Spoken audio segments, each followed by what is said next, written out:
C'est toujours un plaisir de vous retrouver à votre temps d'information sur Lumière du Monde Télévision. Mesdames et messieurs, bonsoir et bienvenue.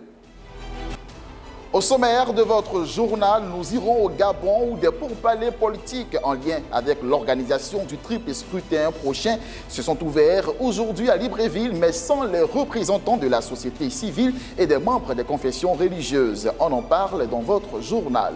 Le gouvernement israélien se dit prêt à négocier avec l'opposition concernant le plan de réforme judiciaire, peu après le discours du président Isaac Herzog appelant au dialogue. De son côté, la contestation populaire n'entend pas baisser la garde. Et en religion en Éthiopie, le schisme menace l'église éthiopienne orthodoxe qui traverse de fortes tensions. Plusieurs évêques de la région d'Oromia, dans le sud de l'Éthiopie, ont décidé de rompre avec l'église centrale orthodoxe. Mais l'instance suprême des orthodoxes du pays a décidé de s'ouvrir au dialogue et à la paix. Nous vous le disions au titre, des pourparlers politiques en lien avec l'organisation des élections présidentielles, législatives et locales en août prochain au Gabon se sont ouverts aujourd'hui à Libreville dans le but d'éviter des crises diplomatiques. Mais à cette rencontre nationale, l'absence de représentants de la société civile et des membres des confessions religieuses dans la liste des invités a été fortement remarquée. Alors que des élections présidentielles, législatives et locales auront lieu au Gabon en août, des pourparlers politiques en lien avec l'organisation de ce triple scrutin s'ouvrent ce lundi à Libreville, dans le but d'éviter la crise diplomatique ainsi que le bilan mortel des élections de 2016. Mais l'espoir d'un dialogue apaisé semble déjà compromis par l'absence remarquée de la société civile ainsi que de membres des confessions religieuses de la liste des invités. Le pouvoir n'a pas apprécié le ton des évêques, et les évêques gabonais se sont prononcés en présence du nonce apostolique, c'est-à-dire le représentant du Vatican, et la société civile qui est toujours beaucoup plus critique sur la gestion de la chose publique et l'organisation des élections. Je pense que ces deux composantes gênent dans les débats qui vont s'ouvrir entre les deux partis. Et comme je vous l'ai dit, quand vous regardez un peu la composition et de l'opposition de la majorité, ce sont tout simplement beaucoup de ceux qui étaient dans le système qui se sont retrouvés dans l'opposition, et peut-être qu'ils ne veulent pas que la société civile et le clergé puissent intervenir pour les empêcher de faire leur cuisine. Bien qu'absents des discussions, les acteurs de la société civile insistent sur les points qui, à leurs yeux, sont nécessaires pour l'amélioration du cadre électoral. Parmi eux, la loi électorale, le plafonnement des fonds de campagne ou encore les procès-verbaux vidéo. Il faut revoir la loi électorale. Il faut une instance d'organisation des élections qui soit impartiale. Vous avez suivi l'élection à la présidence de la commission de gestion des élections. Quelqu'un du pouvoir a été porté à la tête. Je ne pense pas que ce soit une façon d'augurer des lendemains meilleurs par rapport aux élections. Si c'est pour parler non qu'une valeur consultative, la décision de l'Union européenne de ne pas déployer d'équipe pour surveiller le processus du vote au Gabon a été annoncée par des représentants. Au Togo, le parti de l'ANC, Alliance nationale pour le changement, s'est réuni hier dimanche à Agoué-Nivier, au nord de la capitale Lomé. À cette occasion, le président national du parti a mobilisé ses militants pour des élections législatives et régionales prévues cette année. Des centaines de partisans de l'ANC, le parti de l'Alliance nationale pour le changement au Togo, se sont réunis dimanche à Agoué-Nivier, au nord de la capitale. Le président national du parti a mobilisé ses militants pour les élections législatives et régionales prévues cette année. Un meeting de mobilisation. Vous avez dû constater que nous avons appelé également à aller s'inscrire sur les listes électorales lorsque le recensement sera lancé. C'est très important. Le président togolais Gnassingbé a annoncé que les élections auraient lieu cette année, mais aucune date n'a été fixée. Les partisans de l'ANC exigent un changement. Nous voulons le changement dans ce pays et l'ANC est un parti politique qui se bat. Le peuple togolais souffre et nous devons nous battre pour sortir le pays de cette situation. Je suis très heureuse car les pouvoirs en place nous ont empêchés à plusieurs reprises de nous réunir. Nous devons nous réveiller car ce pays est mal gouverné.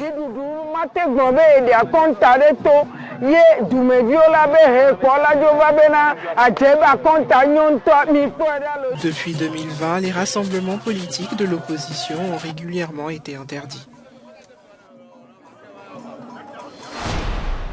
Parlons santé à présent dans votre journal. Au Kenya, comme dans beaucoup de pays d'Afrique, les cancers sont souvent diagnostiqués à un stade avancé lorsque les options de traitement deviennent limitées et coûteuses pour les familles, indique un rapport de la Banque mondiale. Selon les professionnels de la santé, la stigmatisation empêche souvent les patients atteints de cancer de se faire soigner plus tôt. Les moyens financiers faisant défaut, certains Kenyans sont poussés vers la pauvreté par la maladie. Comme beaucoup de femmes au Kenya, Speranza Maina n'a rien dit à personne quand les médecins lui ont diagnostiqué un cancer du sein. La difficulté à l'annoncer à son entourage lui a fait perdre des mois précieux avant de commencer un traitement. Mais une autre épreuve attendait encore la bibliothécaire, le coût du traitement. Chaque session de chimiothérapie lui coûtait 35 000 shillings, soit 260 €, soit encore plus d'un mois et demi du salaire moyen dans le pays. Vous allez pouvoir payer 2 mois peut-être, puis il faudra emprunter de l'argent. Et en plus, vous avez un régime alimentaire spécial. Comment financer ça? Alors, vous vous tournez vers les autres et des fois, vous appelez au téléphone et les gens ne décrochent même pas. Mais quoi qu'il en soit, il y a ceux qui ont été là pour moi. Et je les remercie. Selon un rapport de la Banque mondiale, au Kenya comme dans beaucoup de pays d'Afrique, la plupart des cancers sont diagnostiqués à un niveau avancé. Les options de traitement sont limitées et les familles doivent faire de grands sacrifices pour les soins. Et comme moins de 20% des Kenyans bénéficient du système de protection sociale, certains sont poussés dans la pauvreté par la maladie. Pourtant, dans les grandes villes comme ici à Nairobi, des soins sont disponibles, mais la stigmatisation de la maladie complique encore les choses. Pour les femmes, le cancer le plus fréquent est celui du sein, suivi de très près par celui du col de l'utérus. Nous devons tenir compte du fait que dans notre culture, tous les sujets liés au sexe, au système reproducteur féminin, sont un peu tabous. Alors ce qui a tendance à se produire, c'est que les femmes ont des symptômes, mais craignent de venir pour qu'on s'occupe d'elles. Néanmoins, l'information et la lutte contre les préjugés doivent se faire, car selon les chiffres du ministère de la Santé, les cancers sont en forte augmentation dans le pays, plus de 30% entre 2012 et 2018. Alors aujourd'hui, des femmes courageuses comme Speranza Maina racontent leur histoire. Elles veulent prouver qu'avoir un cancer n'est pas une condamnation à mort. Et au Soudan, l'on assiste à un pic de maladies transmises par les moustiques comme la dengue et le paludisme qui met en évidence la fragilité du système de santé de ce pays du nord-est de l'Afrique. Ces derniers mois, la dengue s'est propagée dans 12 des 18 provinces du pays, tuant moins de 36 personnes et en infectant plus de 5200 selon le ministère soudanais de la Santé. Rakia Absalam vit à El Obeid au Soudan. Gravement malade, il y a quelques mois, elle pensait avoir le paludisme et suivait un traitement antipaludéen. Sauf que son cas a empiré. Aujourd'hui, Raki est complètement guérie, mais garde en mémoire ce douloureux souvenir. J'ai vu des médecins qui m'ont fait des examens. J'ai expliqué les symptômes et ils ont fait des examens. Et peu de temps après tous ces examens, je suis tombée dans le coma. Quand j'ai commencé à avoir des symptômes, j'avais de la fièvre et un fort mal de tête. Je suis donc allée faire un bilan de santé. Au premier examen, on m'a dit que j'avais le paludisme et j'ai pris des comprimés, ceux qu'on donne pour le paludisme. Il n'y avait aucune amélioration. Le mal de tête empirait. Un récent pic de maladies transmises par les moustiques comme la dengue et le paludisme a mis en évidence la fragilité du système de santé publique au Soudan. On sait que la dengue est principalement transmise par le moustique Aedes aegypti, qui est présent dans les maisons. Les agents de santé ont effectué un travail considérable. Beaucoup d'étudiants dans les universités travaillent avec nous ainsi que les ONG nationales et étrangères. La dengue s'est propagée dans 12 des 18 provinces du pays, tuant au moins 36 personnes et en infectant plus de 5200 selon le ministère soudanais de la Santé. Cependant, les chiffres réels pourraient être plus importants selon ce médecin. Depuis le coup d'État qui s'est produit en 2021, en octobre 2021, je dirais que le pays est dans un état de chaos. Et dans ce cas, les soins de santé peuvent ne plus être la priorité pour la survie, car tout s'effondre ici. Dans le Kordofan Nord, où s'est produite la récente épidémie de dengue, certains pensent que le virus n'a pas été contrôlé en raison du manque d'équipements de tests sanguins. De fortes pluies dans le sud du Mozambique ont fait au moins 4 morts et 14 000 personnes évacuées en raison d'inondations. La région la plus touchée est celle de Boane, à une trentaine de kilomètres de Maputo, la capitale. 4 000 habitations sont inondées, 2 ponts se sont écroulés et plusieurs routes ont été complètement submergées. Au Mozambique, au moins 4 personnes sont mortes et 14 000 évacuées en raison d'inondations dues à de fortes pluies dans le sud du pays. La région la plus touchée est celle de Boane, à une trentaine de kilomètres de la capitale Maputo. 4 000 habitations sont inondées, 2 ponts se sont écroulés et plusieurs routes ont été complètement submergées. Nos maisons sont inondées, nous n'avons pas d'endroit où dormir. Notre grange est tombée avec la pluie. Nous n'avons pas de nourriture. Les gens sont emportés par les eaux et de nombreuses maisons à Kaful sont noyées. Il n'y a pas de bateau pour secourir ces gens. Nous demandons de l'aide avec des hélicoptères ou des bateaux. 30 000 personnes ont été touchées par ces inondations selon l'Institut national pour la gestion des catastrophes. Pour l'instant, les secours ne disposent que de petites embarcations et ne sont pas en mesure de répondre à l'urgence. Entre hier et aujourd'hui, nous avons secouru près d'une centaine de personnes et aujourd'hui, nous prévoyons de secourir plus de 300 personnes. Les inondations pourraient empirer dans les prochains jours. Des précipitations sont prévues jusqu'à lundi. Avec l'eau des rivières en crue d'Afrique du Sud et d'Eswatini qui s'écoulent en aval, les secours entament une course contre la montre pour évacuer 24 000 personnes. La principale autoroute reliant Maputo au reste du pays va bientôt être inondée. Hier, 12 février, était la journée internationale consacrée aux enfants soldats, ou plus précisément aux enfants impliqués, quel que soit leur rôle dans des conflits armés. Ce sont près de 300 000 enfants qui prendraient part à des conflits à travers le monde, selon l'ONU. Une violation des droits de ces jeunes, recrutés parfois dès le plus jeune âge, ce que dénoncent de nombreuses associations de lutte contre l'utilisation des enfants dans les conflits armés. C'était en 2013, à Buka, au nord de la Centrafrique. Emmanuel n'a que 14 ans lorsque son village est mis à sac par les Séléka. Il rejoint alors les miliciens anti-Balaka et devient enfant soldat. C'était sous l'effet de la colère, à cause de ce que les Séléka ont fait à mon père. Ils l'ont maltraité, ont pillé ses biens et l'ont tué. Les combats le mènent à Bangui, où il prend part aux affrontements pour le contrôle de la capitale, des années marquées par la violence et les pénuries. Pendant les combats, c'était difficile de trouver de quoi manger, si bien que l'on s'entretuait chaque fois pour garder notre repas. Même l'eau que nous buvions était limitée. Aujourd'hui encore, Emmanuel reste traumatisé par son passage chez les miliciens. Rejeté par ses proches, il vit dans la rue. En 2022, près de 300 000 enfants prendraient part à des conflits à travers le monde. En Afrique, c'est principalement en République démocratique du Congo, au Soudan du Sud et en Somalie. L'ONU dénonce une violation des droits de ces jeunes, recrutés parfois dès le plus jeune âge. C'est un enfant tout simplement qui est enrôlé dans un groupe armé, ou malheureusement une force armée aussi, et qui est obligé de jouer un rôle soit directement dans le conflit ou un rôle plutôt de soutien. Un enfant est défini par la Convention des droits des enfants comme moins de 18 ans. Mais malheureusement, il y a des enfants aussi jeunes que 5 ou 6 ans qui ont été enrôlés.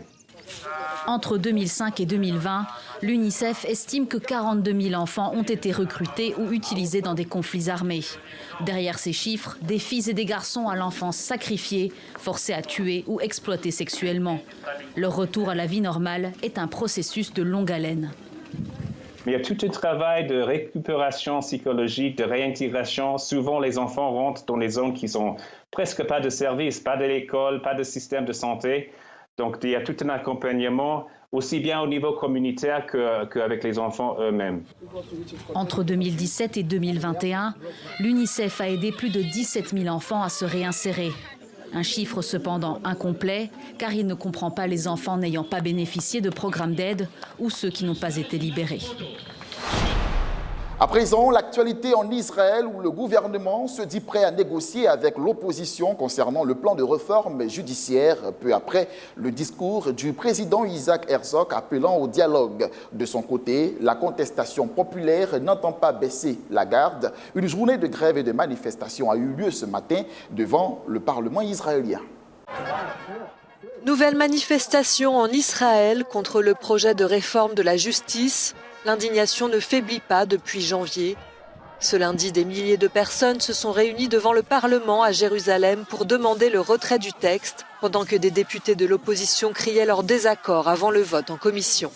Dimanche soir, le président israélien est sorti de sa réserve pour appeler au dialogue.